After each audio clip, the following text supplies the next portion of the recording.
Hello and good evening. For All Mankind, Season 3, Episode 6, titled New Eden, is over. But we're just getting started here on Live Long and Podcast as we continue our mission to watch every episode of For All Mankind and talk all about it. This is a live stream here on YouTube, Facebook, Twitch. You might be listening to us on audio version. And yes, it's one base, 3 crews, and a planet full of secrets. From the stolen meds to stolen data, the race to Mars is no longer about exploration. It's about survival, identity, and control.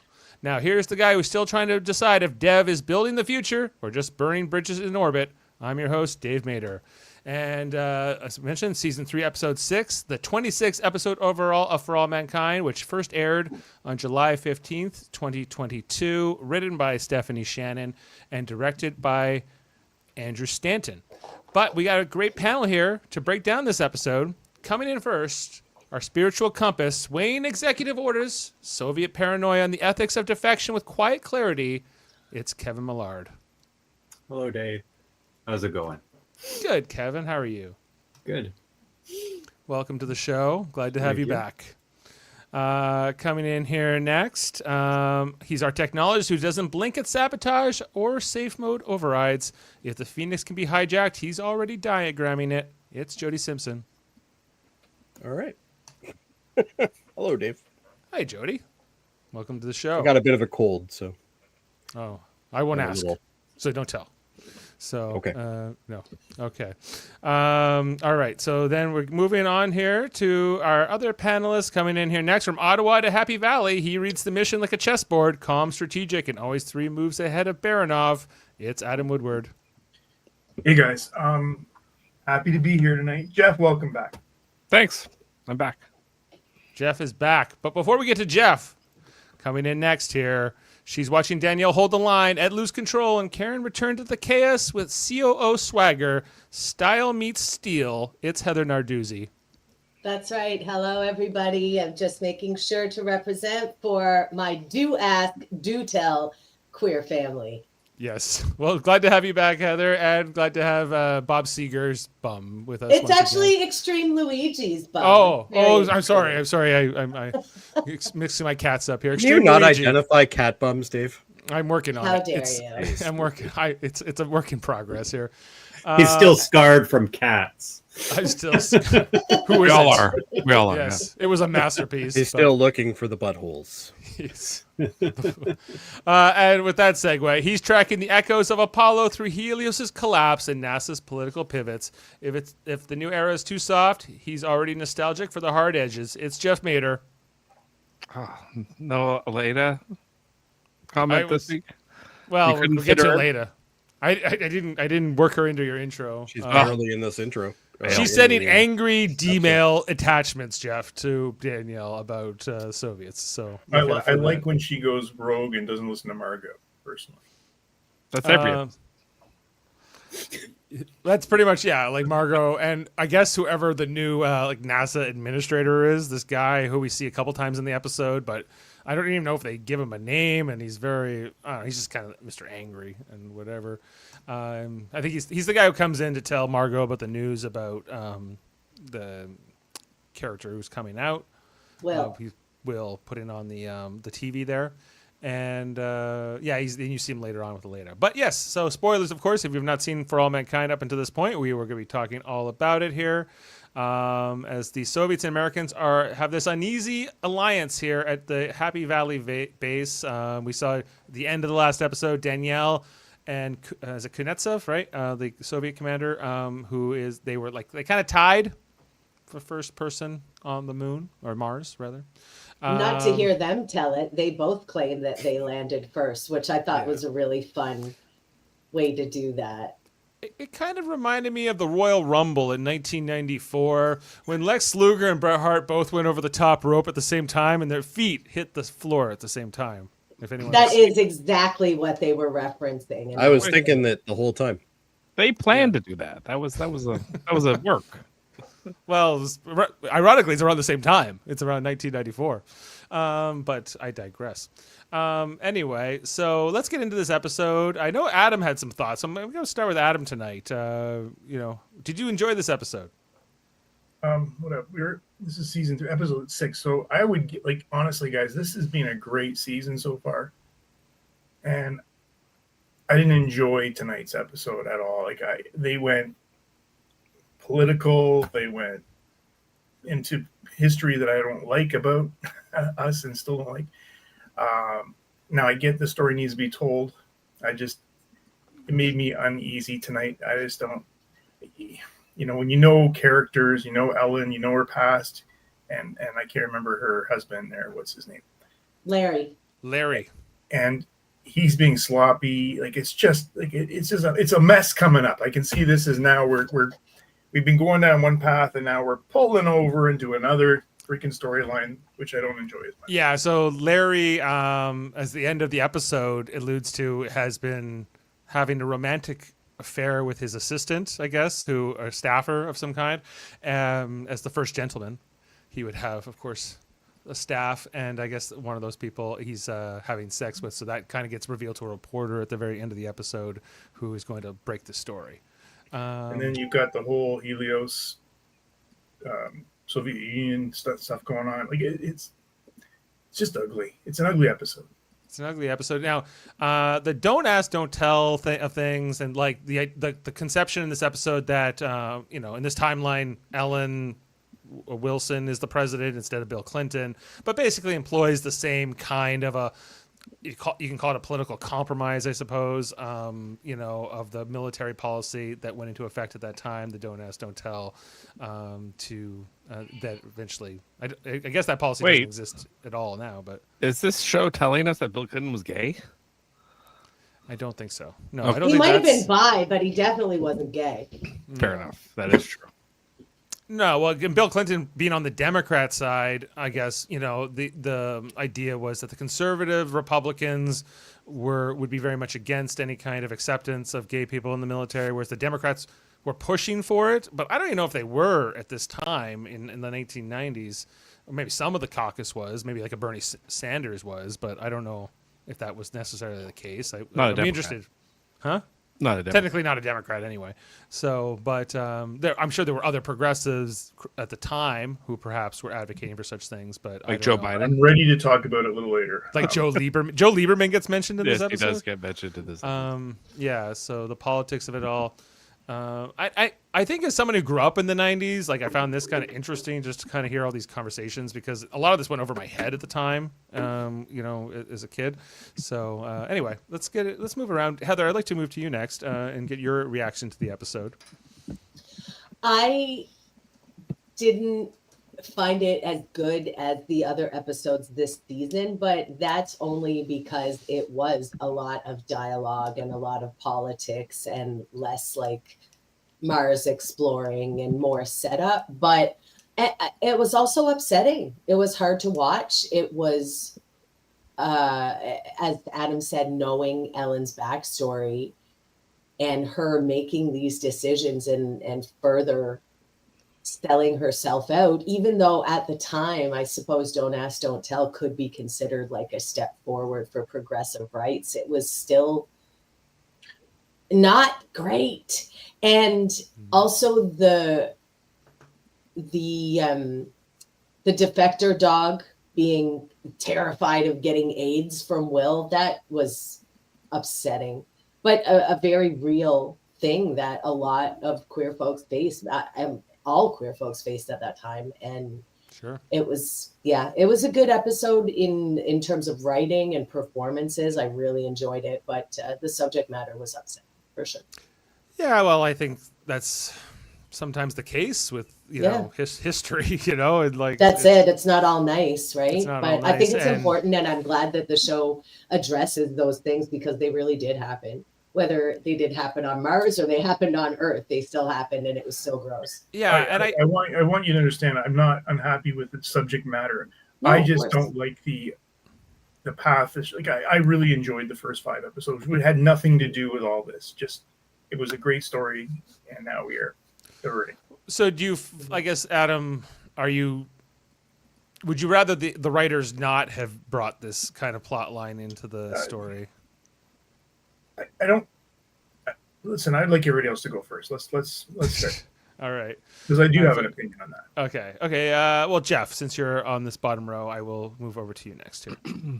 I kind of disagree with all of you. I think this was a great episode because of kind of everything you guys said. And ironically enough, sometimes you have to have episodes that deal with hard subjects. Sometimes you need to make your characters uncomfortable, and I think this episode did that perfectly. Like, it makes you actually understand their struggle and like the impossible situations that a lot of these characters are in, especially the president, especially people on Mars. Like, these are not normal situations, like for regular people. So, and that's what kind of why, like is it Tyler? Sorry, is that his name? Will Tyler. Will Tyler, yeah. Tyler. Why Will Tyler? Like, that's why he comes out. Like, he kind of gets to a point. He's like, this isn't a normal situation that I am in right now, and I can't just fake who I am anymore. Like, that's kind of, he comes to an existential crisis, and I think this is important, and it kind of gets reflected on all the characters, especially the president. But unfortunately, I feel like she chooses the wrong path, and she knows better. And Well, she kind of she listens does ask to Larry. Larry. Yeah, she goes, "What's the point? Like, we're in the White House, and we can't like affect like at least this major issue that they both clearly care about and have this investment in, but they've kind of erased that part of their identity publicly, and therefore they're trying to walk this political tightrope, trying to because they're Republicans on top of it all, and and they have this super conservative religious base behind them that got them. And if they want to, and she's looking for a second term is the other thing, I guess. All presidents want to think about their legacy and their egos. And this is what I find, and I understand all that, but you really throw away who you are when you go into that office. Or probably any political office.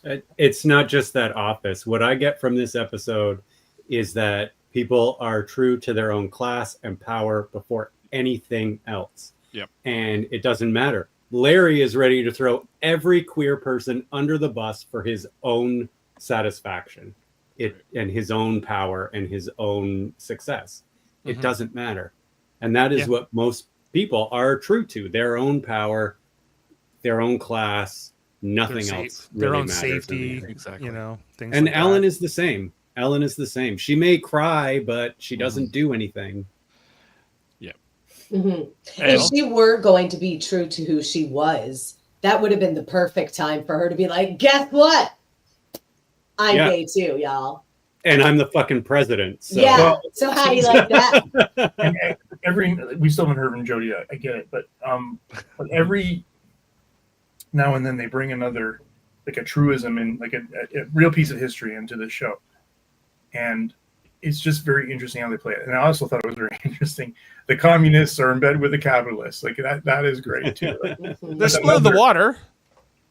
oh, yeah. My other favorite conversation in this episode is actually between Danielle and Tyler, where she was like, "I get it," and he's like, "You don't get it," and like this kind of, I guess. And she's like, "Bitch, please, I get it." Right. Up until all of that, this episode was about shitty fucking leadership. She is awful in a leadership role, and so is Ed in this episode. What about the Soviet guy? Horrible. Soviet guy's the only leader. She needs to smack him the fuck down immediately as soon as he said anything to her. Do not You order are my not crew around. in command here. Yeah.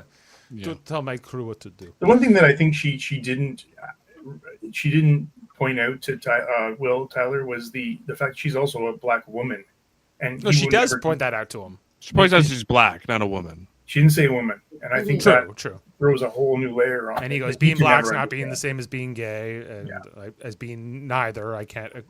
I'm not qualified to say either way, but it was an interesting dynamic, I thought. And then she's like, "Go fix the thing, whatever it was." Which is how she should have treated the Russian commander rather than Will Tyler. Like she just got it totally backwards.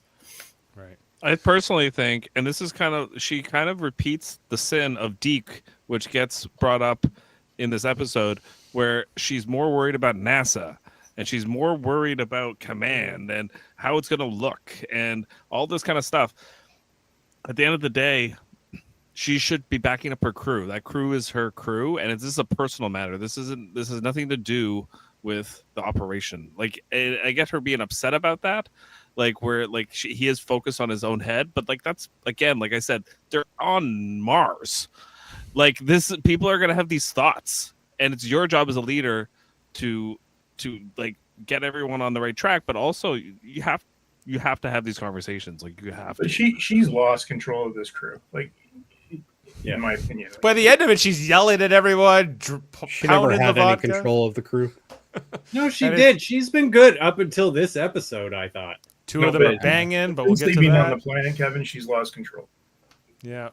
Fraternization, fear of things. Oh, God. homo- People have been trying to stop fraternization since fraternization existed. It's not Right. going to happen. No, you're not going to stop that. People going to fuck. That's But you know what? It's going to happen. Does this mean that Danny, that was her name, not Danny, Kelly is going to get pregnant? I can't tell you. So, okay, let's go to Jody next. Oh, Jody, you've heard a lot said already. Your reaction to the episode and to everything else. I think Jeff and Kevin probably have hit the same mark that I have, which is this episode is about two things. It's about people selling out their values, and it's about people not doing good leadership. That's all this is. And it's the the don't ask, don't tell thing. Yes, I understand that, Ellen has this, moral dilemma, but she really doesn't fight it that hard. Like, it's not where I think that she should have been as a character, and I've actually lost respect for the character now because of the fact that she's going with all this. So it's like, I don't know. It's Maybe she and lost even though that- yes, she doesn't agree to it, and I totally get that, but you're still the most powerful person on the planet right now, at least in this timeline. So with that, you know what? You could turn things around if you want to. But you know But what? the jobs Her second bill, term Jody. was more important. What about the then- jobs bill and the Yeah. second term? Yeah, Yeah, exactly. whatever. Right? I Like, don't Yeah, no, it's think the second that term. she even had that much of a dilemma. Like you say, she's like, okay, let's do this. Great. And then she Yeah. feels sad for a minute while she's Yeah. watching Will on TV. She's a sellout, and then that's and it. that's just how it is. And the same thing as Jeff said, which was the leadership problem. Yeah, there's a big leadership problem going on here, and literally we should the promote Russian guy is Danny. probably the only one that actually knows what he's doing. is Danny Stevens right for command? God. He No, is Jack Torrance. It's going to happen, man. yeah, that dude is red running the entire place. Like Mm. this is when it comes to what Adam said about how this being a downer episode. Yeah, it is. Is it an episode that's necessary to fish out these characters better? Mhm. I think so. I think think we it's- do I think need to it's- know that Ellen is going to eventually get into power, which she did. And what ended up happening is now she's just selling out for making sure she has a job. And her stupid fake husband is the same thing. But Well- she's already sold out. She sold it all the way along. Okay. Oh, honestly. she's been selling out ever since she got into being president, and even before no, that. no. She sold out when she got into NASA. Yeah, And- sure. Yeah. And her fake relationship with Larry and joining the Republican Party, really, like on and on. Like, Well, she comes from a wealthy family too. Let's not forget. Yeah. Well, that's the thing. It's like, who are you? What are her values actually? Like, She I'm likes not sure. NASA. why did She she likes- even want to be president? Because she was good at it. Like, why did she choose the job of even going for president? Well, I over think she love? said back in the second know? season when she was running that, she wanted to make change in the world and all that, the typical crap to get into office, right? And then, all of a I sudden. think it goes that they back to actually believe that until they're there. Well, I think that's the whole point of her character, is that it shows you how corrupt politics is. Mhm. It gets you to a point where she is a closeted gay woman that is the leader of a coalition of a bunch of religious bigots that come into her office and tell her how things have to be, and she listens, and she doesn't fight back. And this is just kind of what the whole problem with politics and kind of what Kevin was getting at is that when you're in a class, you go with your class. Yeah. You go with your group. She's very self-serving, and in this case, she's not even self-serving herself. But I think at the same time, in defense of her, she's also looking at her vice president and go, I cannot have a guy like him running the country. You know, So if she was forced to resign or impeached or anything like that, like, I mean, while Don't Ask, Don't Tell wasn't, we'll talk more about it, I'm sure, but it was still, like, as Heather said, it was a step up from what it was. You weren't fired.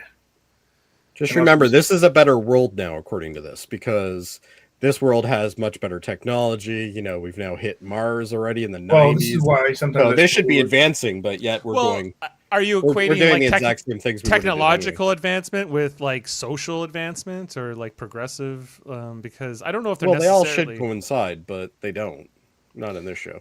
Well, I guess it depends on what, if you consider there's a correlation there, or a causation like that. If we have cell phones, are people more progressive and liberal? Not necessarily. Like if we have the internet, are we more progressive and liberal? Or if you look at the world today, I mean, it's going. Look, we were for a little bit, and then we took like 5 steps, maybe more backwards. In some ways, it feels like. Anyway, I know we were going around, and this is great discussion, but I do want to talk about the episode, and I want to get into the first thing here about Sojourner. Okay, yeah, they got onto the planet first, and we had this whole thing about who made it to Mars first. Fine, it was Sojourner. We're back to this again, are we? Okay, they landed on the planet, Dave. They landed, and they destroyed their ship in the process. That it can't even take off anymore. So. Okay, yeah, we're the first, but if now you've crippled yourself and you can't even fly home, you're stranded now on Mars. So what? Still first.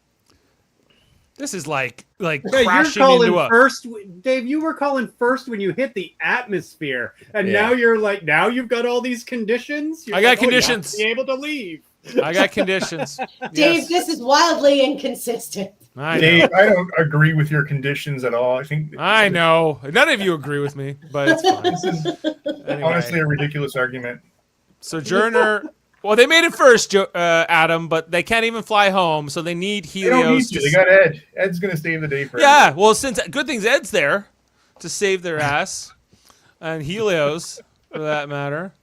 Anyway, they had to walk from their ship to wherever the landing materials are, which are, she says 3 clicks. I'm assuming she means 3 kilometers. Which I guess in these suits would probably take probably half an hour or so. Can I ask a question? Go back to the slide there. Why are all the NASA outfits have the hinge things on them, but yet they don't attach to anything? Hinge things? You mean the ring on the bottom? Do you mean like the waist? Yeah. Oh, I see it. Because, when they do that, it's supposed to interlock, right? So what the hell is it interlocking to? They're wearing mismatched tops and bottoms for the spring season on Mars. Ah, gotcha. All right. Makes sense. I was more maybe before Labor Day. I couldn't help but think about like the difference between the Soviet helmet and the NASA helmet, and then like how much more I'd rather have the Soviet suit. Just like the American one has just got this huge. Yeah, you got to admit the lights on the American one that you'd be able to see farther. Sure. I guess they're probably better on the moon, but here on Mars, it seems like you might rather have the Soviet version. Anyway, they're making their way over. They're walking, making their pilgrimage to the base. With an IKEA cart. An IKEA cart, as you would. Now, she says, tonight the temperature is going down to a balmy -100°C, so we better get to the base. That's chilly.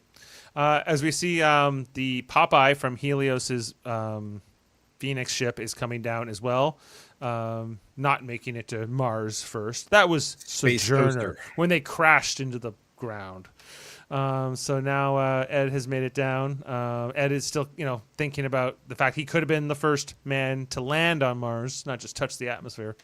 But not much impresses Ed.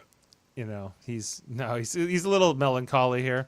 When they have this cart, why didn't they use that for the bigger crate instead of having 2 people carrying it?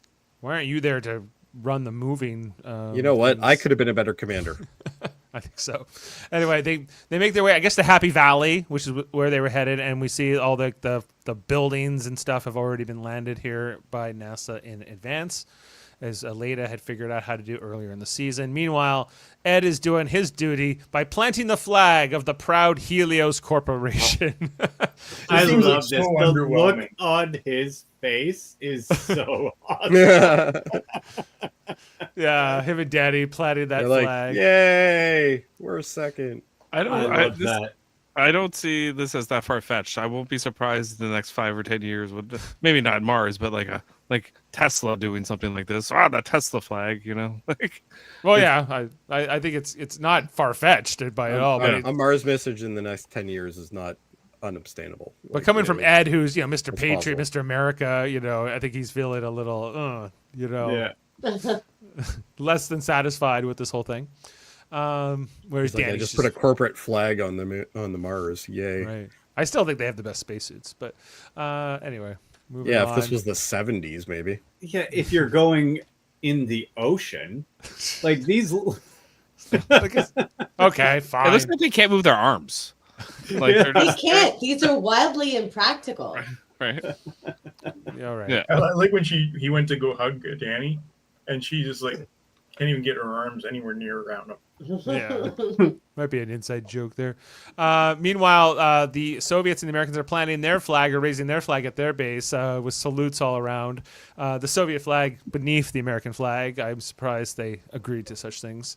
But Yeah, there should have been no Soviet flag there at all. yeah, I agree. I was waiting This for is- you come back and then you see the American underneath because one of the Soviets moved it. Yeah, that's the type of thing. Yeah. They'll be like, no, we demand equal representation of our flag. The one thing I did like, though, was the contrast between the two HABs. Because the HABs for Helios are actually mobile, which is a very cool thing. Whereas, the American HABs are just, they're all pods that they have to They're push not meant to together. leave ever. Yeah. Yeah, they stay where they are. They're permanent. Then, as they're about to head into the base, our good man here, Tyler, looking out on the Martian frontier and desert and getting this existential change in him, this inspiration that will come with his great, coming out later on in the episode. So, Now, did anybody else get the feeling that when it cuts to Tyler, it shows his feet first on the ground? And to me, that was a callback to the very end, the teaser at the end of last season, where you just see the foot, Oh, the yeah. space-suited foot. Oh, step so you're onto thinking Mars. he's the one. Yeah.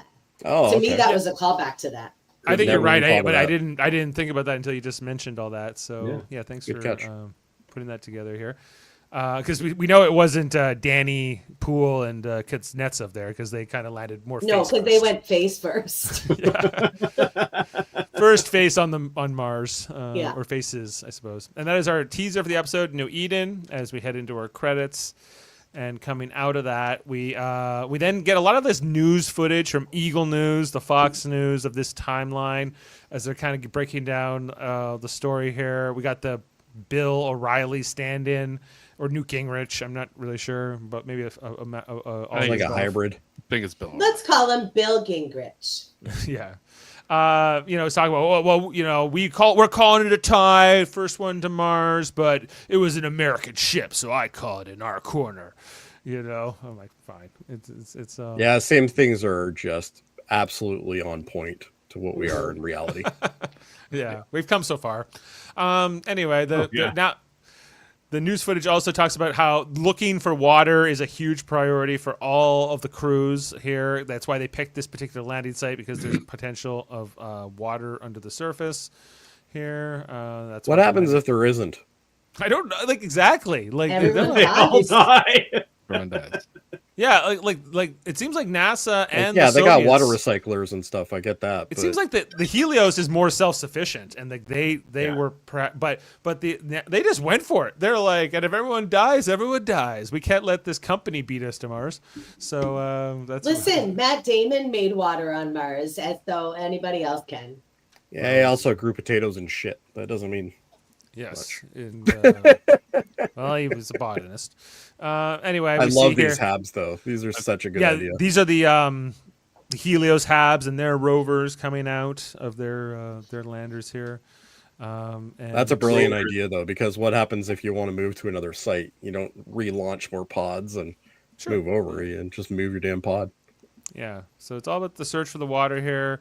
NASA assembles their little habitat, much more modest than Jamestown is at this stage, of course. Yeah, but Jamestown was also little. Jamestown was like two pods. Jamestown, they expanded that over time, right? Which is presumably that's kind of the plan here on Mars. As we're heading in here, and then we're getting like all the bios on the crew, like they're we're meeting the different astronauts and cosmonauts, them trying to not just find water but grow their own food, get their air going, their CO2 scrubbers, their recycling of things like that, and so it's a whole thing. And the crews, they're getting along so well. Then we cut away and we see all the cosmonauts and astronauts kind of complaining to each other. The Soviets not happy with the American accommodations, and Kelly saying, "Why don't you go back to your own base?" Oh yeah, it's in space since we saved your ass and everything else. Some of the dialogue they give Kelly is absolutely terrible. Yes. But though, like this is where I was actually pretty hopeful about this episode at the beginning, because I did like Will's. He's getting it. He understands the gravity of being here, and yeah, he's like, "Come on, everyone, it's an adventure. Let's go." Right. And everybody else just goes back to their, I'm uncomfortable, blah blah blah. We'll be singing "We Are the World" soon, right, Tyler? That was kind of a funny one. Then we got Danielle, who's trying to lead the mission of this blended crew here. So she's kind of giving out assignments. She has to talk about the water rationing, half a gallon per astronaut per day, including all sanitation, all drinking, all everything like that. That is not very much. No, water. it is not.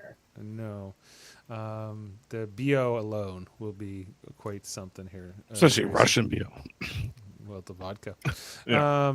And this is where Mr. Kuznetsov, he's like, do not give orders to my crew. You give orders. And her answer should have been, "I'm the commander of this base, Yeah. and I'll give orders to whoever I fucking feel like." Yeah, But she didn't do that. you're a visitor, pal. I hate to break it. Yeah. Just like the way he's got his arms crossed, the look he's giving her. That's, Yeah, like the fact that he's just even going against her right now is just ridiculous. Yeah, he's only living, breathing air because they saved him. So blow him out the airlock, make an example of him, and then ask the rest of them what you want to do. God damn That's right. why There you if I had go. to go to space, I would See? take Heather. See, I Heather would be would an do good on the amazing moon commander. or on Mars. Now we got a great episode. This base was I designed would totally for bring Heather to space. 6 astronauts, and there are now 8 people total. So I might not. I don't want to go out a fucking airlock. Yeah. Well, I Well, would try to don't be nice. cross me, Kevin. Just let her boss everybody. It's fine. Meanwhile, we see here Tyler and Defector Dog Guy. They're such good buddies at this stage. Just before Tyler's coming out, we just kind of established these two are friends in previous episodes. Bunkmates, sharing bunks, have slapping high fives, all kinds of things. That will change. We'll come back to that. Then back at the base, we pan over. We find out we go to Helios's base, which is some distance away, but not like that far, like walkable or drivable. 3 kilometers. 3 kilometers. Helios's base, and we find Ed is giving a video message here to Karen, which of course is being watched by Mr. Creepo, Danny Stevens. I thought that was great, even though we all knew as it panned it was going to be Danny watching it, not Karen. But they did it so slowly and so eerily that when we see Danny looking like, Jack Tiny Torrance. bit off topic, but does anybody remember Danny's wife's name? Amber. Yeah. Amber. Okay. Yeah. He doesn't remember it, but No, Danny doesn't. No, he doesn't know. But we also hear Ed in this dialogue talking about the reason he didn't make the landing. He was afraid of getting Danny killed, thinking of him like a son. Danny does not react to these words from Ed in a warm way, I would say. Anyway, then we go to the Helios base where Danny's trying to work this drill thing here on Mars. Gets drilled down and it gets stuck here. And so Danny decides Where's to put Bruce his Willis when you need him? Yeah. They don't know damn about drilling. How hard can it be? You point the drill at the ground and you turn it on. But he tries to like put his hand here beneath the drill bit, which Ugh. Well, I think he's trying to take the sample out. So he's the bringing the sample. drill up and he's trying to hold the sample so it doesn't fall down. he punctures his suit here and his hand, for that matter, with that in the act of doing so. And I recently read this thing like any exposure to the atmosphere of Mars could be very deadly. So she gets him like the other Helios member who says, cover that right away and get inside as soon as you can. As he's given painkillers here to help treat the pain by the medical officer guy, who was also like the weatherman in the previous episode. The pain of the tiny cut in his hand. Oh, yeah, it's literally Tylenol 3s. Yeah, acetaminophen, Just right? acetaminophen With codeine. With codeine, though. Yeah. For a cut in your hand? Yeah, it didn't look that bad. Well, to get rid of the Yeah, pain. no, normally you would just spit on it and you'd be done with it. It's Yeah. like, Or rub some you dirt don't in need it. drugs Like, for that. please. Yeah. Rub some Mars dirt in there. You'll be fine. Harmon given to the news, but technically Danny's supposed to be swapped out of active duty here on Mars for any kind of medical thing. That's the protocol. Ed comes in to check him. Ed, being kind of a concerned father-like figure here. We see Danny also pocketing pills in the act here, as he's an addict, alcohol, but other drugs, it would seem, as well. As Ed Sadly, I think that's the least of his problems.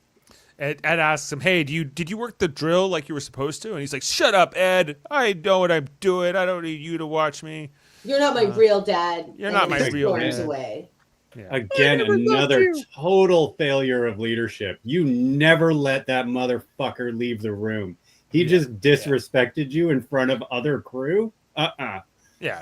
And Ed knows better. He's like, Ed's like, but he's my somewhat adopted son.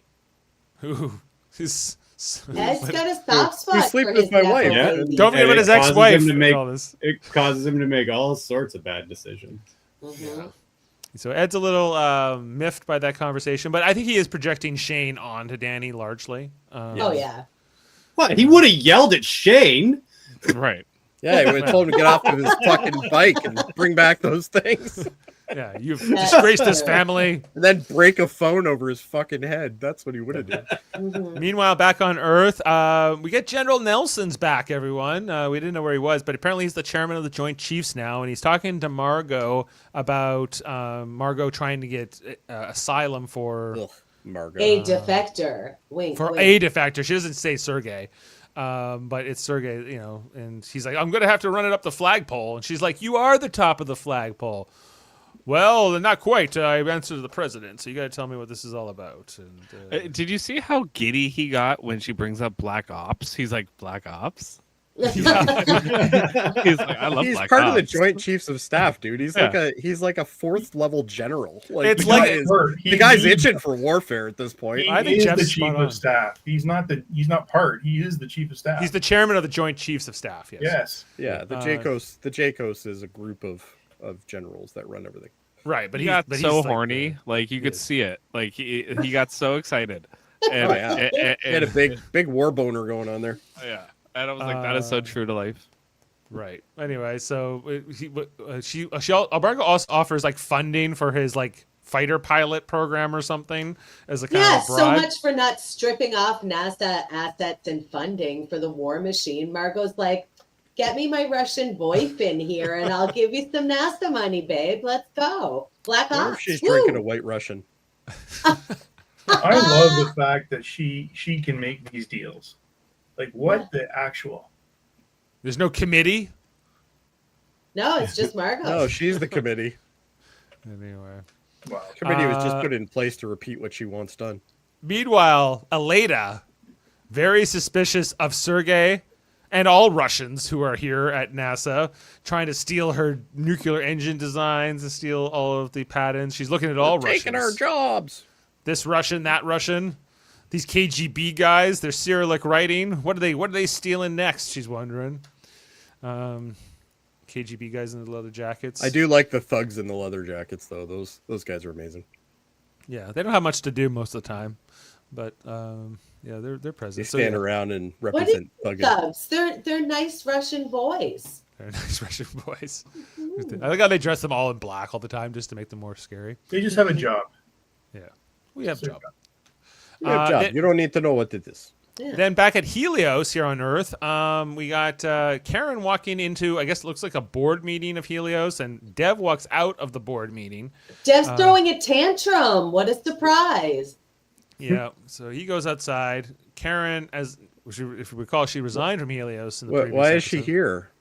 Well, she's here to talk to Dev. Oh, she's probably selling out like everybody else in this cast. She That's realized just- she said goodbye to a huge paycheck, and okay, I gotta get back in. She's like, oh, wait a second. How do I pay for this pool I don't use? Yeah. So she said she wants to come back in here. I don't really understand what changed her mind, other than I guess the conversation with Wayne in the previous episode, where she's like, "I love negotiating. I like being in that position." So I think she just wants that back more than she. Karen wants control. She wants power. I love this conversation though. She's the only leader in this fucking episode. That's right. I love this conversation, which she's like, I want to be COO, right? And he's like, And we an don't office. do titles, and we don't do. But she's like, or he's like, we don't do titles. He's like, and she was just like, yeah, that you just do that to keep everybody below you. Yep. And I was like, yeah, that's an amazing line. This character seems so familiar, but I don't know why. He's from X-Men. The No, I actor? meant the The character. actor. Oh, the character. Yeah. Well, I think he's kind of based on a few people, like a few different entrepreneurs and whatever. But anyway, so then what's going on? Oh, more of this video footage. This is where this will lead into the Tyler revelation. Oh, we also find out one of the cosmonauts is not actually Russian at all, but is a Cuban. Which I guess could make sense that the Cubans, I don't think they have much of a space program in our timeline, but they could, in this one, I guess It's all them communist countries. They all gathered together. Yeah. For their hatred of America, let us band together. Yeah. And do deals with them. Right. So they're moving around all the crew. This is where like Danny's like, Danielle Poole's like, I was the first person on Mars, and Commander Kuznetsov here's like, and then we opened the hatch, and then we both landed face first into Martian rocks. Kelly's giving her interview, and then her boyfriend there, the cosmonaut, says, in Russia, answers to interview questions are given in advance. She's like, what if you don't answer the right answer? And he goes, oh. And boom. he does this and puts a pretend bullet in her head, and she's like, ha ha ha.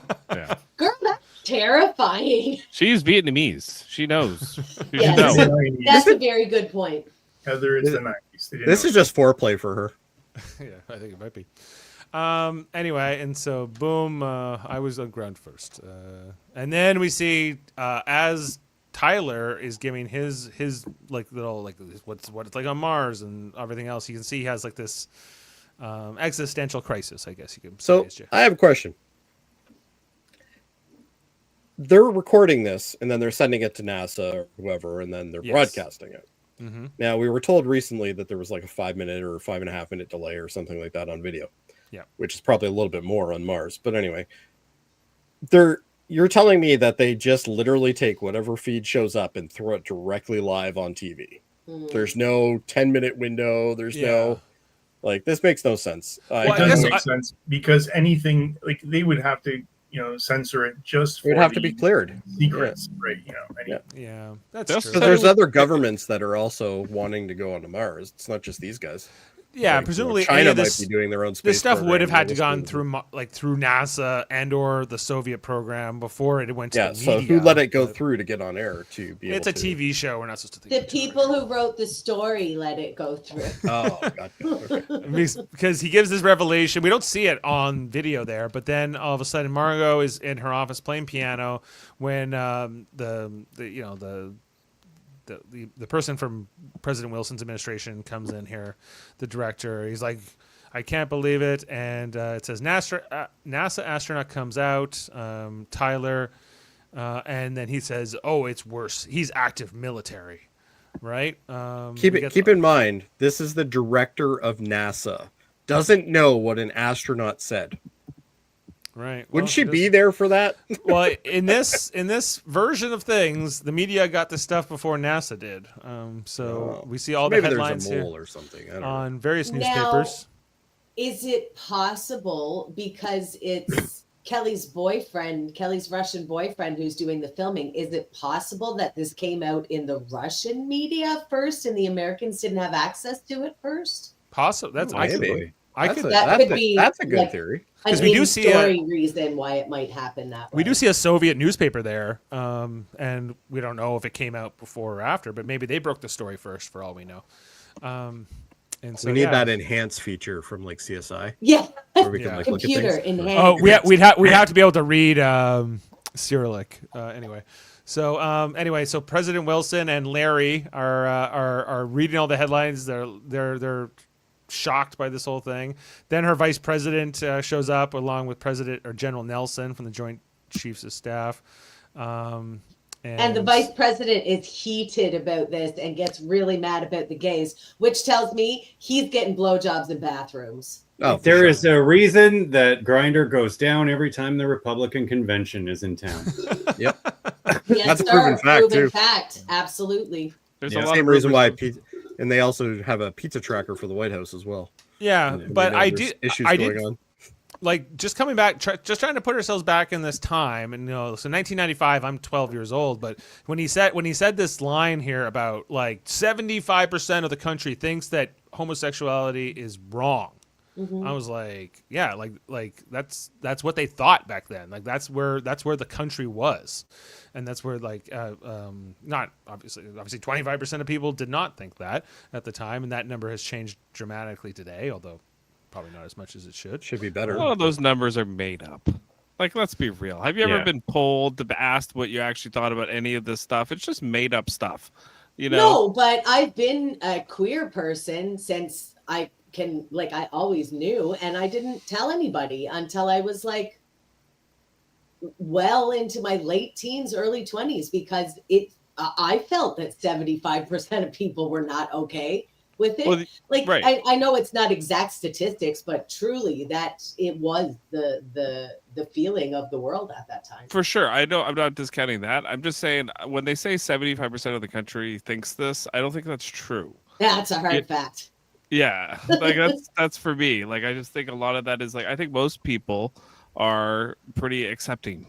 Like, you know, you're a little younger Now- than me, Jeff, and you don't Right. remember this year and this time quite the same way. I'm And not also, like a Gen this is Zer. like- You This know is what I mean? also coming this is in the early 90s, right? Like Mid-90s. the AIDS crisis, mid 90s. The AIDS crisis was full blown moral panic in the state. Yes. You Yes, know? we were all terrified of AIDS. Like, we were made to be terrified of AIDS. Yeah. in the And it was 90s. blamed on gay people. Yes. So that had a lot to do with people being against homosexuality because But funny they were, enough, mostly men though, which is even weirder. Right. But also, It's blamed mostly on men. let's face it, like a huge part of these polls and where this is coming from is from a religious point of view. Mm. And that's Absolutely. what gay marriage was a huge part. Once like the AIDS thing kind of started to die down, it all became during the Obama years, it was all about gay marriage, or like the George W. Bush years. Yeah. And then Obama became president, and then it became like they just legalized it, and then nobody cared anymore. Nobody talks about gay Yeah, I marriage think or people No, still because care. the new thing they've moved on to is Right. vilifying and hating and Right. legislating against trans people. yes. Right? There's always a queer boogeyman to hate. Trans is the new AIDS.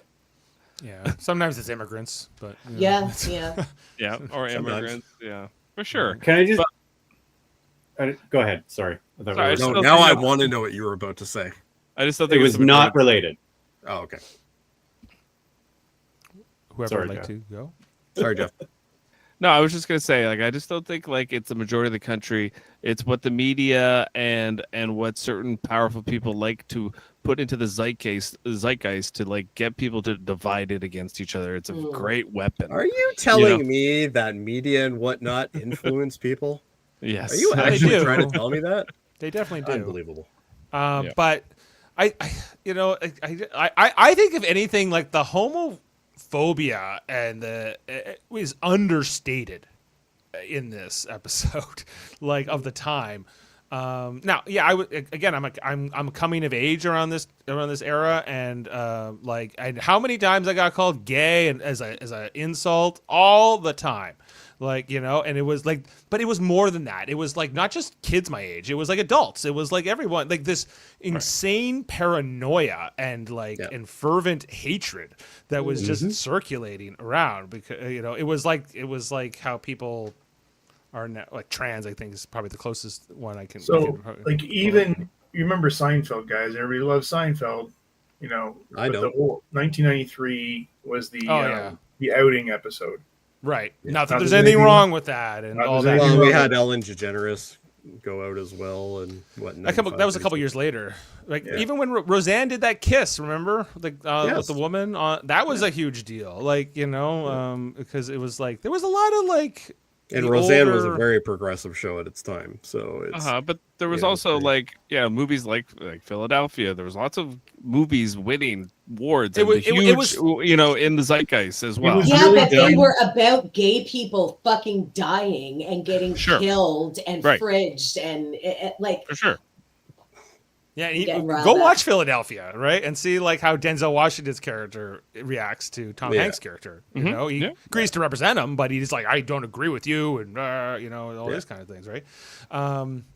Ben, back at Happy Valley Base, like Danielle talking to Tyler about this, and that, you know, she, like, I guess, you know, her dealing with the political ramifications, what it means for the mission, and everything we talked about here, and you know, that she didn't know, and Tyler trying to talk about this. Danielle more annoyed that he chose this moment, like, not that she's annoyed like in the same way I guess Deke was when Ellen tried to talk to Deke about it, but it's kind of a it's got some similarities, I guess.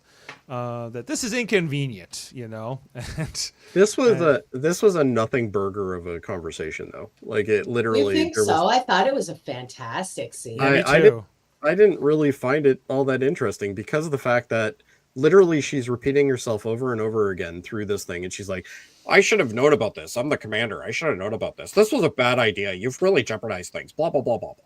You know, and it's like, well, why don't you have some fucking sympathy? Like, the dude's just come out to the world.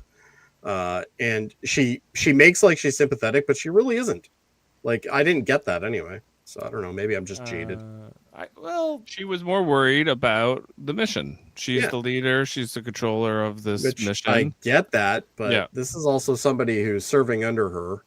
Yes, has made things inconvenient for her, but, you know, so some support. I definitely think she took the wrong approach, but absolutely. I thought this was a really meaningful conversation between these two characters.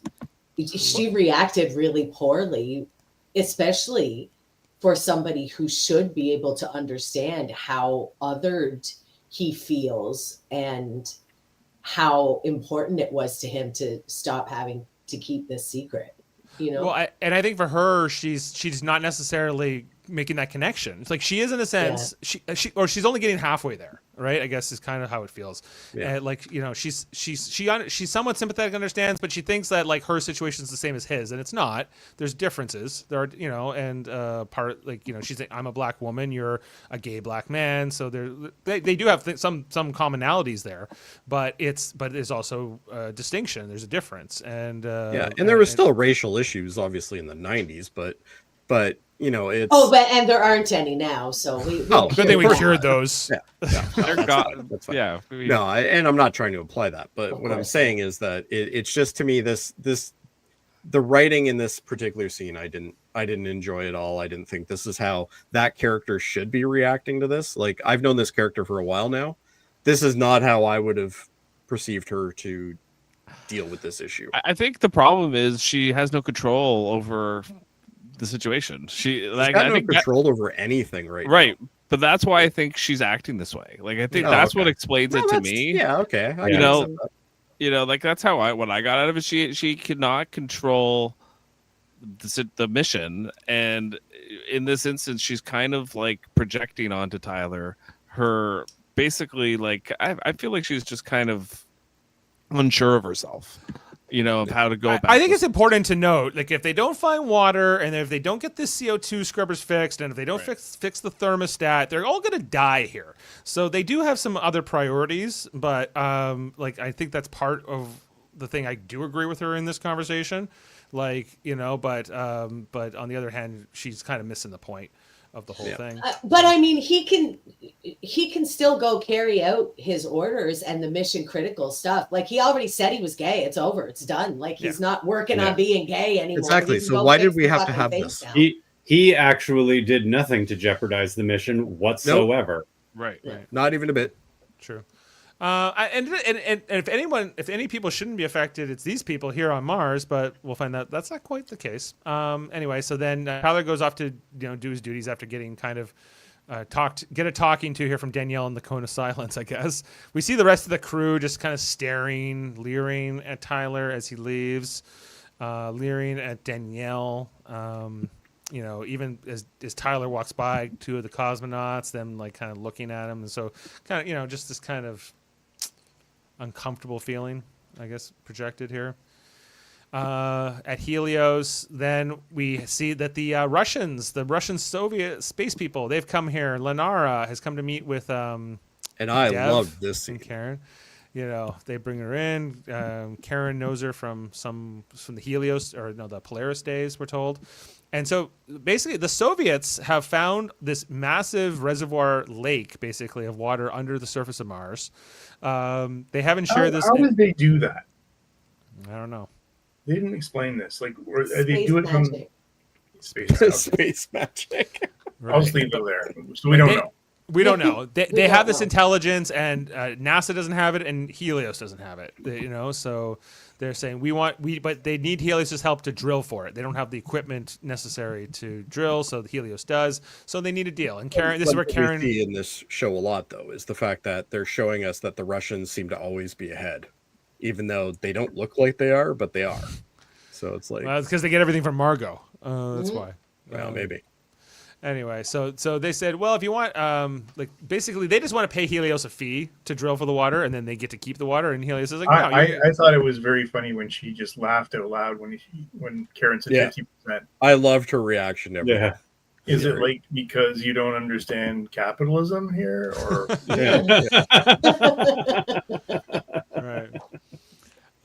And Karen plays hardball negotiator here. I guess, but I think It wasn't really hardball. She literally has all the cards. Love this shot of Karen. What a bad bitch. I love this outfit. I love this pose. I love the expression. I'm not a fan of Karen by any stretch of the staring imagination. her down. And it goes back to, she came back to Helios. She negotiated the position she wanted, the office she wanted, the compensation she wanted with Deb. And then she came in here and was like, we want 50% of your water. Right? Just like, that's it. That's the end of that. She's gorgeous. I love her. Step on me, mommy. Love it. That's what Danny says too. She had all the cards. All the cards. She could ask for 60% and would have got it. Right. Things that both Heather and Danny would say. Yes. This is big. Anyway, so basically a new partnership's formed here with Helios and the Russians.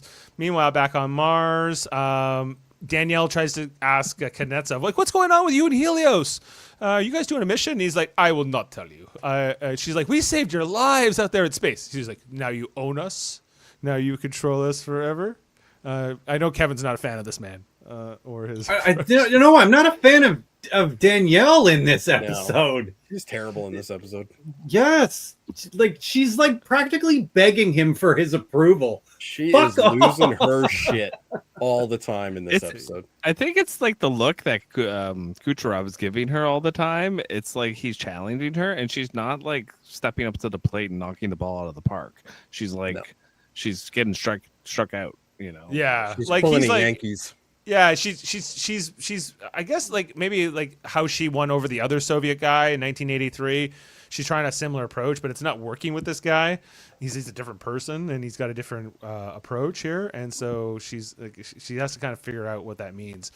Then we got Kelly here talking to Ed, where he's up on thing, and then he can't talk about the water mission with the Russians because he signed an NDA, and she's not too happy about that.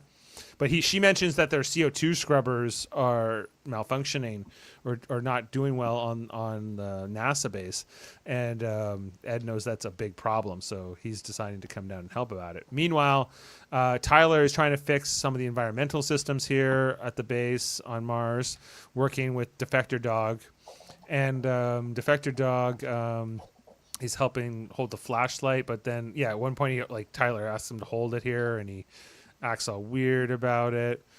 He won't touch it where Tyler had it in his mouth. Yeah, This is I don't just, want the AIDS. is it do I think a man in the 1990s could have acted like this? Absolutely. Oh, yeah. Yes. Yes. They did. Even Mr. Smart cosmonaut astronaut guy, he's feeling, I don't know what he's feeling, but it's uncomfortable, Dave. He's feeling uncomfortable. and he's not telling Tyler directly. He's just kind of making up excuses and kind of passive aggressive things to whatever here. But he has I have to go, and You Americans Tyler's always taking the shortcuts. Maybe he's Americans just taking confused in shortcuts. his feelings. Yeah, maybe he needs counseling. But Tyler's starting to detect something's different with the whole situation with them. Meanwhile, we see Defector Dog goes right to Danielle and says he doesn't like having to share air and water and different things with Tyler. Basically, he's worried about AIDS and things like that, and and Danielle basically just AIDS being an airborne disease and all. right. She's like, we were all tested for HIV before we took off. He's like, 2 weeks before the launch. What happens if he went out and got AIDS in those 2 weeks? Come on. Anyway, so she sends him away. That Defector Dog, you may have to defect back to the Soviets at this rate. Anyway, then on Mars, They don't want him. He's got AIDS now. True. Mars has AIDS. Time to get off. Anyway, then we got Danny here on Mars. I guess he's stoned on the painkillers. Is that what this scene is? Totally. Yeah. So the interesting thing about this scene, and for some strange reason, and that's why I asked you guys earlier about what his wife's name is, because you see in this shot, he looks at his wife's picture with his baby, and the song that they're playing is Silence of Mary, I think, which is done by Macy Starr, I think. What is it? Maisie Starr. Yeah, Mary of Silence. That's it. Okay. So I wrote it down because I was like, oh, lyrics are interesting. But it to me, if her name was Mary, this would have been way better. But still, I think it really does show you what kind of crazy ass loop this dude's going through. He's certifiable. He shouldn't be here. Can we blame Karen for all of this? Or Yes. No. Yes. Well, I think it's a combination of a bunch of things. Karen being part of it, but his parents burning up on Mars might not have been a good idea either. But they were perfect parents before they died. Or sorry, on the moon. I don't think that was the issue. No. He's not sitting watching videos of his parents. He's sitting watching videos of Karen and Ed. Yes, right. It's Karen's fault. Well, it's also Danny. It's also the way he is. Sure, Yeah, It's not Nazis now. How does he have access to the medical cabinet? Unclear. That's good. He's second in command. He's right? He's got. He is second in command on Helios. He scared the young fella into giving him the hacking password for whatever he wants to get into. Yeah, all he had to do was look under the keyboard and find it. It wasn't. Yes. He's taking oxys here from the medical cabinet. He takes something else here. I didn't catch what the second thing was. This is dextroamphetamine. So this is what all the housewives used to take to get all hopped up on speed and be skinny in the 70s. Why do they have all of these? This is different than Quaaludes, right? Yes, it's the opposite of Quaaludes. It's amphetamines. This is for going and calming down, and then lorazepam next to it is Ativan in case you just want to relax a little bit, Danny. Yeah. Okay. Well, I paused it earlier to see what it was because I wanted to know what the second drug he took was. I think he's paying. Danny seems to know what these pills are. Then, as he's coming out of the medical cabinet area thing, Ed stops him, and Danny looking kind of guilty, worried he's going to get caught here with the pills. But that's not what Ed wants to talk to him about. Ed wants to talk to him about how Danny blew at him up a bit earlier, and he's like, "You were right, Danny. I am babying you too much." And here comes the leadership problem again. Another leadership failing by Ed here. As he's like, Danny, you're a great astronaut. You At this point, can we just wonder what Ed is good at?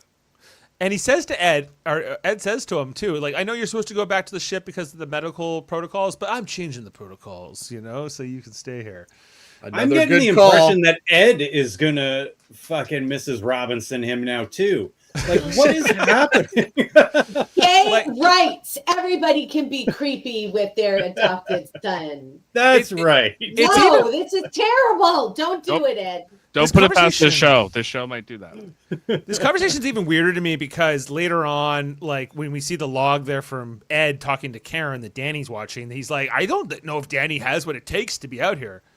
Then if you don't, if you really think that, then you're keeping him on active duty. Why are you keeping him there? Yeah, like it makes no sense. It makes no sense. Well, the other thing I was thinking with this scene is that Danny's taking a bunch of drugs. He's stealing drugs from the infirmary. He's stealing uppers and downers. Surely he knows the difference. He's headed for, if not overdose, something real bad. And then Ed tells him he's going to keep him on the ship. And maybe I'm reading into it with my own ideas, but it seems to me like Danny is like, oh fuck, because if he had gotten sent back up to the Phoenix, maybe shit wouldn't get bad. Oh yes, it would. What I mean? He'd stew up there and get even worse. Dude's a train wreck. Yeah, I don't know if it matters where he is. Like he needs a psychiatrist is what he needs, but they don't have one. They should have left him on the Soviet ship. That's what. Well, he's got handfuls of pills. That's just as good as a psychiatrist. Yeah. Let's go, Nepo baby. Hopefully he can figure it out. Speaking of Nepo babies, let's go check out on Kelly Baldwin. What's she doing in the swamp? Swamp. Well, swamp. Stupid getting swampy in the swamp. Swamp thing, if you will. They're knocking boots, if you will, here on the Mars. Can I just say, I really hate the trope of smacking each other onto stuff and tearing your clothes off. Like, come on, you can take 3 seconds to actually take your clothes off, especially in a space I'm in a station. hurry. Bitch, no. Yeah, I'm in a hurry. I will throw things around. On the space station. And then, do you think they can hear us? Of course they can hear you. I thought it was such a cute bit that they cut to the other 2 people outside who just share a look and an eye roll and go back to their with work. the banging against the wall. Yeah. Yeah, they turn on anybody. The air conditioner here or whatever it is, the fan, and we just see the cosmonauts are like, yeah, we know what's going on. I think these 2 are banging too. Maybe. Everybody gets a turn in the swamp. Then afterwards, in the afterglow, if you will, I still don't know this guy's name, but Kelly's boyfriend. It doesn't matter. Alexi. Is he another Lexi? Yes. Okay. Popular name. He's like, I can't talk about the mission. Oh, yeah, and then they're also talking about her father. He's like, I'm excited to meet your father. She's like, don't tell him you know me. Don't tell him. He'll kill you. This is another freaking this whole speech about Ed wanting to honest to God. All the dialogue that Kelly says in this episode. The Kelly writer, whoever writes for her, not good. Not good. Is it the writer or is it the actor? I don't know. Maybe you know what? Maybe you're right. I'm finding Kelly so unlikable all the time. So I don't know. No, but it just perceives Ed. It puts Ed as just a buffoon. He is. He is though, yeah. He's objectively a bit of a buffoon. Anyway, but then what really gets Kelly mad is that Sergey or Alexei, he won't talk about the water mission with Helios. So she's like, "Good, you don't trust me," and she got really mad at her. As here comes Ed. Ed is flying down to the base. He's like the Amazon guy here. I was like, what are you, the Uber Eats driver now? You bring in the food. Well, he kind of is. Yeah. Yeah. Special delivery. Knock, knock. And they let him in for the party. as Mr. Ed comes in here in his pretty tough-looking suit. Says hi to Bob. Hi, Bob. Hi, Bob. And he goes, and then Kuznetsov's like, "You are Bob?" And he's like, "No, that's our inside joke. You need to have been there." Then we get the Kelly Ed reunion that comes. Danger, Will Robinson. Danger. Mhm. Comes next here. And Ed has brought snacks and CO2 scrubbers and all kinds of goodies. Some fine dining, better than the normal NASA and Russian rations, I guess. What else we got here? Chocolate molten lava cake, Christmas apple pie, chicken Potato satay, chips, lamb with mint. You got it all. lamb with mint. I all like how kinds they of had to things. have the product placement in there, though, just in case. Dried Satay mango. is misspelled. Yeah. Is it Well, really? Yeah, it should be Satay. Chicken sate. And apricot coconut macaroons. Come on, like this is some good stuff. So they're all Did having. you notice that the cutlery has the Helios logo on it? No, Yeah, well, they're following Starfleet's lead. it's a nice touch. Anyway, so then they're all having a little vodka shot here. The three commanders, Ed, Oh, Kuznetsov. coming back to uniforms again, I completely agree with you, Dave. I cannot stand Danielle's. I hate it. I'd rather They're have the so ugly. I'd rather have the Soviet one, which is not much of a uniform, but it's. I honestly don't get it. It's a fucking shirt. It's just a shirt. Like, what the fuck? It's an ugly four shirt. episodes now about this fucking shirt. It's It will never Because it's stop. ugly, Kevin. It's Also, coming. Danielle's shirt looks like the 90s. Baldwin's shirt does not look like the 90s. It looks more like the 2000s. I agree. Yeah. But it's a whole thing. He was ahead of his time. Helios is ahead of their time. Right. Yeah, they have rovers that move or habs that move. Anyway, so things are going well. Here, the three commanders having a little toast. As soon as you break out the booze, it's going to go offside. You know this is Yep. gonna get bad. Yeah, this That's is right. the best vodka in all of Soviet Union, or something like that. Then we get the scene here between Ed and Alexei, the one banging Kelly, and Alexei tries his best to I don't know, act coy. He's like, "Oh, girl, I like her very much. She's nice." He's like, "You haven't even learned my daughter's name here." Friggin' Russians. And so I don't know. I kind of buy that Ed would do that. But I guess that went okay from Kelly's standpoint. Meaning the dad, I guess. Then we get Tyler's interview here. Yeah, it's President Wilson watching that here. President sellout. President sellout. She's got one tear coming down. Look at that. Yeah. She's got one tear, and then she's about to enact "Don't Ask, Don't Can't Tell." even Which- give me 2 We're tears. kicking you out. The gays don't claim you anymore. No more pussy for you. You're done. I Shut I it have down. a bigger problem with Larry. I think Larry Yeah. is the catalyst in all of this. Right from the beginning, every time she wants to do the right thing, Larry is there He's a to make manipulator. her do something else so he can continue on with his life the way he wants it. Right. He's not kind of the only devil on that, her shoulder. not only that, he likes power. Uh-huh. You know, like more than ever she since- does. More than she does. Yeah, you can tell. Like with every decision, everything is not just about like his life. It's more about like power. It's about getting to be important, making decisions. You know, all these things. Like where I find Ellen is like, she's doing it because she's good at it. Like she's like, I'm good at this, and people like me, and like people respect me now. And But they don't even know who she is. She's been hiding it the whole time. True. Right, correct. But like Larry, he doesn't care to hide. Like he's fine if he hides. For him, it's not. He doesn't. It's not. His personal life shouldn't matter to anybody. You know, it's kind of the way I think Larry looks at it. Whereas Ellen does not look at it that way. I think her hiding it bothers her a lot. Yeah. You know.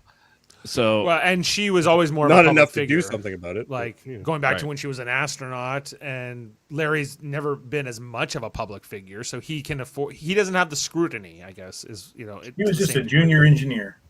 Yeah, and then he went into the private sector, and then he went into politics and all that. But like, what I'm trying to say is, if Larry was the president, if the roles were reversed here, and he was the president and she was the first lady, she could go off and she would still hide it. But Larry would have no problem hiding it. It wouldn't bother him. I don't think so, personally. Larry shows zero compassion for Will Tyler at all. Yeah. Yeah. Zero. That's right. 0? Zero. He seems a little sad about it, but I don't know. He's That's like, performative. performative, yeah. That's all part of the manipulation, Dave. Well, you might be right. And then back at NASA, we got a scene here with Margot and Sergey. That's right. Oh God, yes. Where I guess he's trying to return the favor to Margot, give her information about what the Soviets are up to with Helios. Well, he comes in with our list of what they need first, though. Yeah, he's like, oh, we need stuff for our mission, but then he's like, he has this whole ruse here with the record player and getting the record player out for Margot. He's got to play her a song, and then he knocks her drink over, and then he like basically writes something on the record, a message to her while she's out of the room, so that I guess his Soviet like handler won't notice any of this. Is there someone else in the room with them? No, though. It's like, it's weird that he does this. He could have just slipped her a note. I mean, maybe he just thinks the KGB is always watching. Maybe.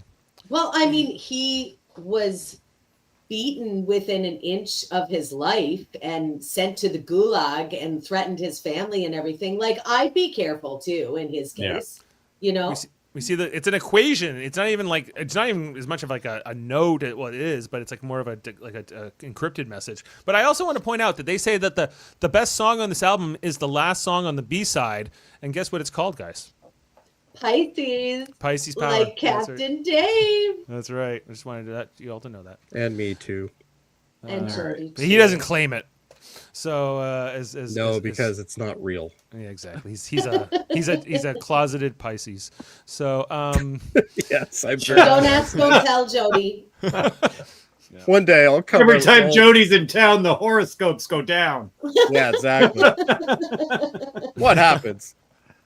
Then Margot tells the NASA guy and Aleda about what Sergey has told her, and Aleda is pissed. Like, these Russians are stealing all her stuff. We gotta tell Danielle. We gotta tell them all. They're a bunch of jerks. They should be out of here. They don't she's over it all, whereas Margot's more willing to accommodate. Kelly. Oh, she's got the iPod going here for the party. That's what this is. Playing the music. They're all having drinks. We hear the story about Ivan the Terrible, who would keep people at the party by saying, if you want to leave, you have to have 10 shots. So that's what they start doing here. Not the best figure in history to be bringing up. He goes, Ivan, who was a terrible person. Also known as Ivan the Impaler. Yes. While we see Danielle is getting the message here from Aleda. We can't hear what Aleda's saying, but she seems animated. We can tell what she's saying. Yeah, she's like, screw these guys. Well, and Danielle gets the very square jaw that she gets when she's pissed. Oh yeah, she that's the angry Danielle.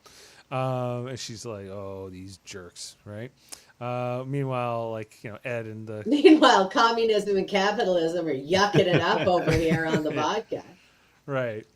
I like how she throws that label at Ed, but what is America? They're not capitalist. There's something else.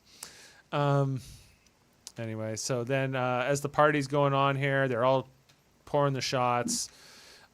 We see here that at one point Tyler grabs the bottle and just starts chugging it. And Defector Dog does not want a sip anymore. I want no AIDS vodka. Yeah. So he says, "Oh no, I don't want to." And he's like, "Now I know something's up. No Russian has ever turned down a shot of vodka." He's right though. And then there's some angry words exchanged between Tyler and Defector Dog here, almost breaking out into a fight between them. I'm pretty sure Tyler could take him though. That dude's pretty jacked. And he's much younger and much more in shape. But they actually have to get in break up this fight here. Just then Danielle starts unleashing on both of them, and then she yells because the Russian commander starts chuckling at her, and she doesn't like it. She's got that clenched jaw that Adam was referring to here. And he's like, she's not happy that they've been left out of the loop on this water discovery. But like this whole thing was just about like who got to Mars first and who got to land first and bragging rights and all that. Now So it's who gets water first. I'm not really surprised that they're still being competitive with each other, like the three groups, even after that the landing's done. But Kelly in particular lands to this news about the water discovery, and that her father didn't tell her. He works for a private company, right? Not the government. Yeah. Yeah. Well, he's feeling a little guilty, I think, about it. He looks like a guilty little boy when she calls him out on it. Like his body language immediately changes, and like Ed may be a dickhead, but he definitely doesn't want to disappoint Danny. He has a conscience. It's just a little gray sometimes. Yeah, well, he's kind of got conflicted loyalties here. Anyway, so Danielle is just giving him shit as we kind of pan away from the scene.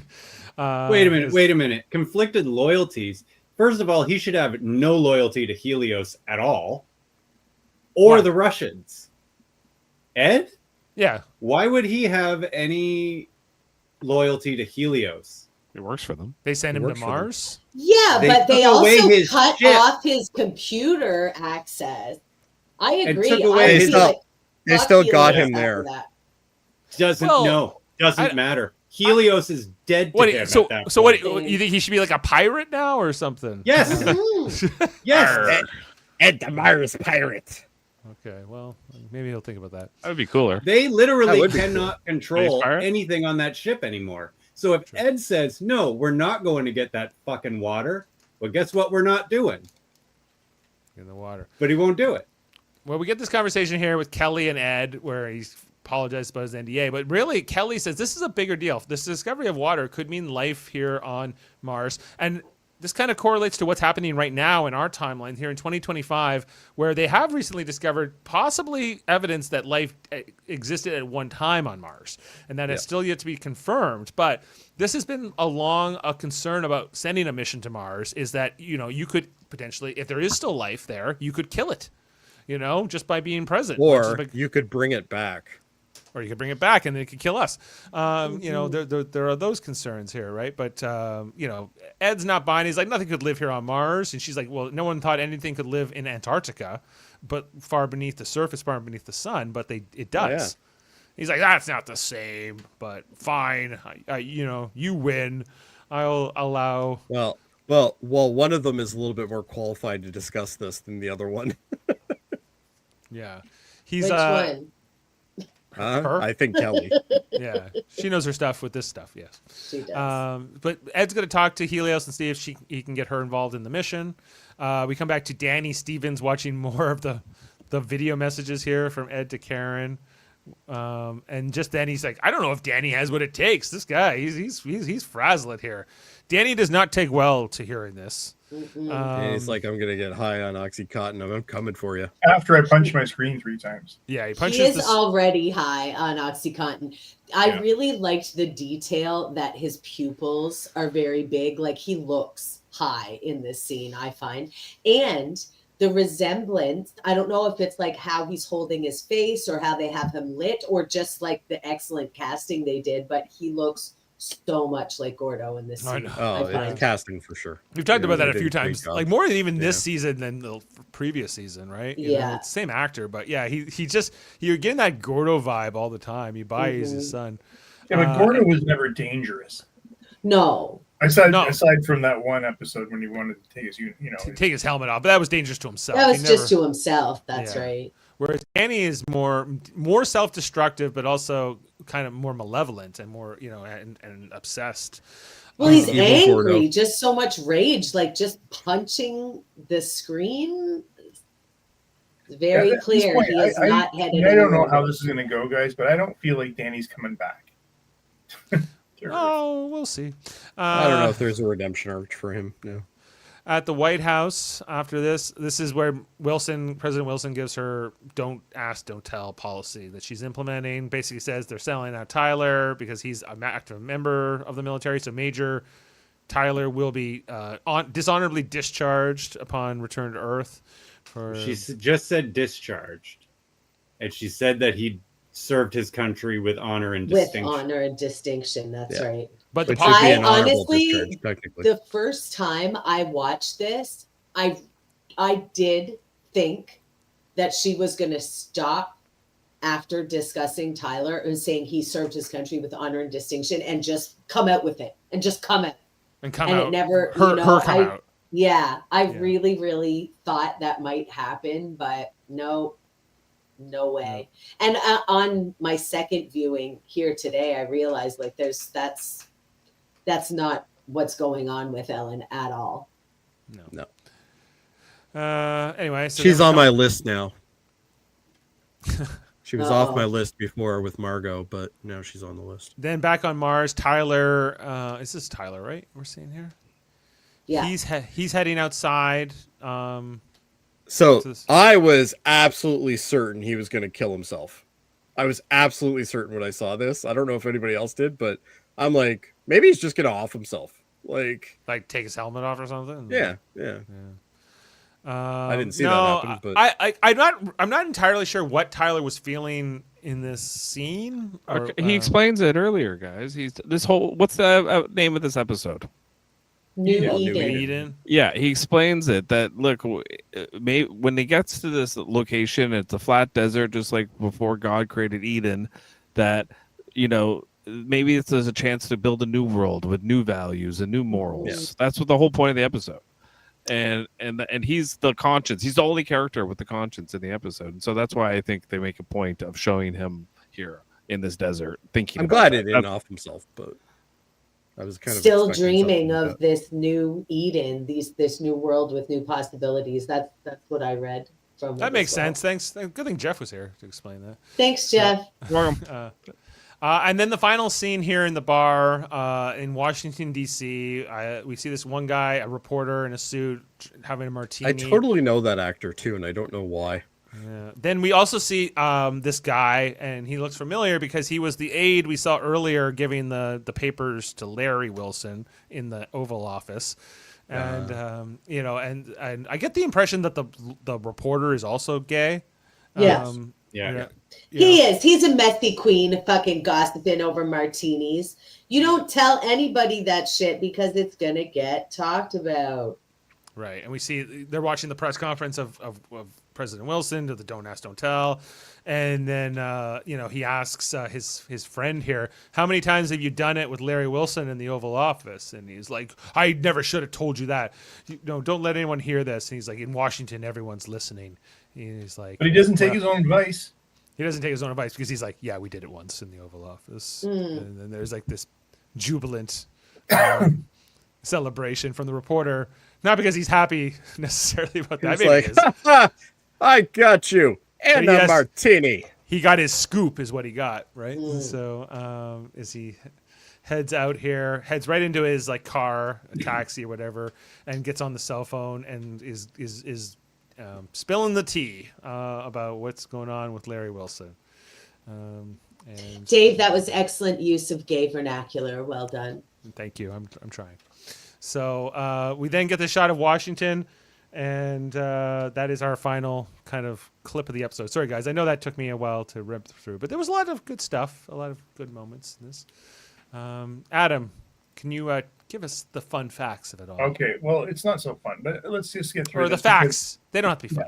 So how this all happened, the Don't Ask, Don't Tell, basically, and when Clinton was running for office in 92, he promised to allow citizens who serve in the military, to allow all citizens to serve in the military regarding of sexual orientation. So prior to that, there was a rule saying if you're gay and we find out, we're going to investigate, you're going to be kicked out with dishonorable discharge. So what does that mean? No pension, no benefits, nothing. You're done. Yeah, you get nothing. Regardless of how you serve the country. So in 94, in 93, they came up with this compromise at the time. And like I remember this being pretty controversial because you had so many military guys coming out and saying this is outrageous. We shower together and they're going to look at us weird and all this nonsense. Yeah, nobody's looking at you, Craig. Calm the fuck down. Right. So from February 28th, 1994 till, get this, September 20th, 2011. So this went right into Obama's term. This was the policy. The policy prohibited military personnel from discriminating against or harassing closeted homosexual or bisexual service members or applicants, while barring openly gay, lesbian, or bisexual persons for military service. So you could apply, you could get through that, you could be a service person with As long as just you don't keep say it. quiet. Just kept quiet. That's sad. Crazy. Yeah. So Is it- that went on. The policy prohibited, the relaxation. So the policy prohibited people who demonstrate a propensity to intent to engage in homosexual acts from serving in the armed forces because of their presence would create an unacceptable risk to the high standards of morale, good order, and discipline, and unit cohesion. So the act also prohibited any non-heterosexual person from disclosing their sexual orientation, non-heterosexual. So if you were straight, you could, hey, yeah, I'm straight. You could scream that to the mountaintop, if you Right. wanted. Mhm. Hold on. The act specified that service members who disclose that they are homosexual or engage in homosexual conduct should be separated, discharged, except when the service member's conduct was for the purpose of avoiding or terminating military service. That would not be in the best interest of the armed forces. Since the Don't Ask, Don't Tell policy ended in 2011, people who are openly gay have been able to serve, no problem at all. And guess what? Everything's fine. Yeah, Life went on. they didn't ban the trans people this year. Yeah. Well, it's not even. Is that even a topic? I don't even. No, is that it is. But like the Rush Limbaughs at the time, and everybody freaking out, and the politicians who were on the moral majority crap, and the Republican, everything's fine. The military went on; they still serve, they still defend. Life is good. Donald Trump is president right now. He doesn't Well, seem that's to a care. problem. Yeah. He doesn't seem to care about that though. Which is I weird. was reading some of the articles, like the Wikipedia article and some different things about it, and I don't recall who said this, but somebody controversially in favor of it said you don't have to be straight to shoot straight. So, I gays think I can heard that once. people just as well as the straights. I remember that. Yeah. Do I have to be straight to pull a trigger? No. No. There's a lot of downtime in the military too. So like, if you're gonna hang out with people, I'd rather hang out with people that are fun. That's what the Spartans said. Yeah, that is true.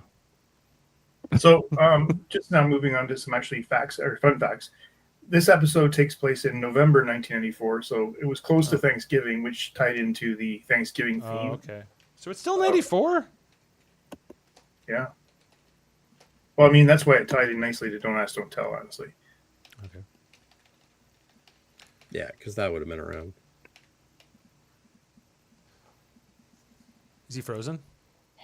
Yes, but I believe so. the swamp was the same name as Hawkeye and BJ's tent in Love that show. in MASH.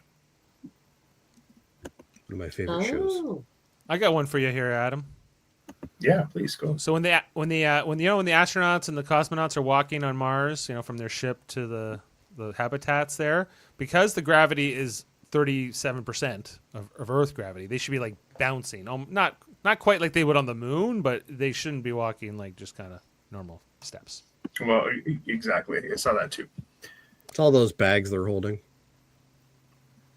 Let's get into it's ratings. because they're straight. They don't know how to sashay on Mars. Indeed. Yes, you got to have some swagger there, everyone. If you're going to walk on Mars. Okay, let's get into the ratings of our episode and give a score here.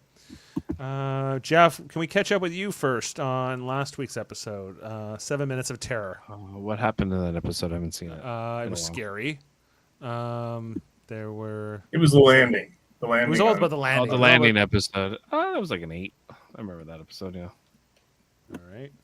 And this episode tonight. Give it like an 8.5. All right. Heather, you're up next. It's an 8 for me. All right, an 8 from Heather. Kevin? 6. All right. Ooh, the lowest rating of the season from Kevin.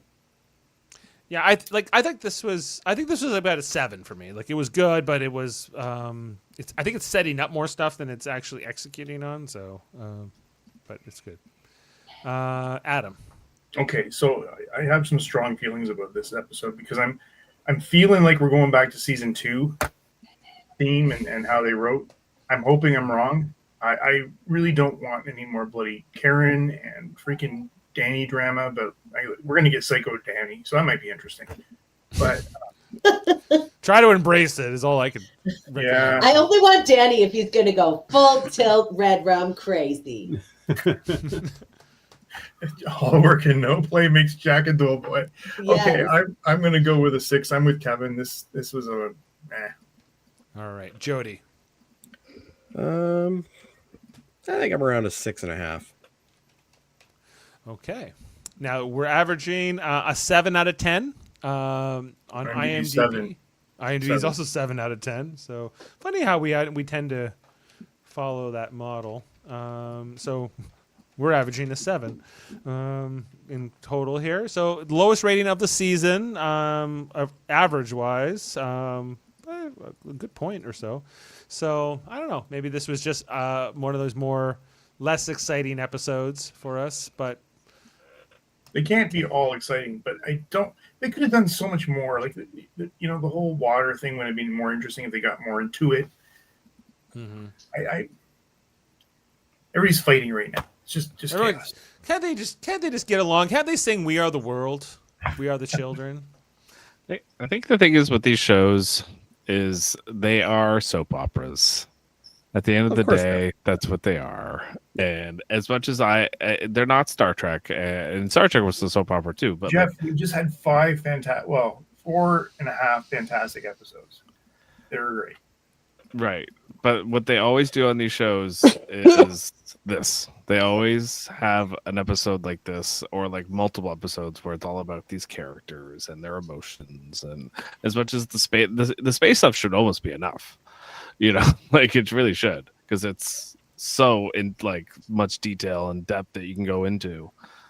But I thought this show doesn't do that. Like it has its moments where you have to kind of just watch Psycho Danny punch a monitor.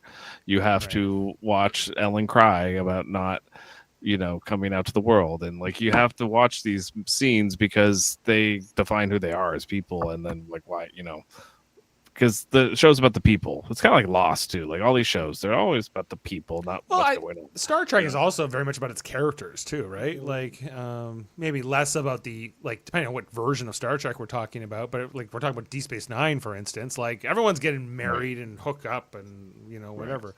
So it's a little bit closer to that. This is Ronald D. Moore, his version of what Star Trek's like. I don't like. Okay, I'll just leave it. Leave it there. Okay, I will leave it there. I don't mean to upset you, Adam. I'm not upset. I'm not upset. Adam's getting heated. We have to stop the podcast. He's too upset. Well, let's look ahead to the next episode, season 3, episode 7. It's called "Bring It Down." Uh-oh. Look at him. No, look at that. Does that excite you, Adam? Yeah. Listen. I'm all for Psycho Danny. And right, well, it reinforces my hatred for the Stevens. Like it just you may get your wish. We'll see. Okay, so check it out. We'll be back next Monday to talk about that. Also, I kind of do feel bad for Karen because yes, I think she is responsible. She's the adult. She should have known better.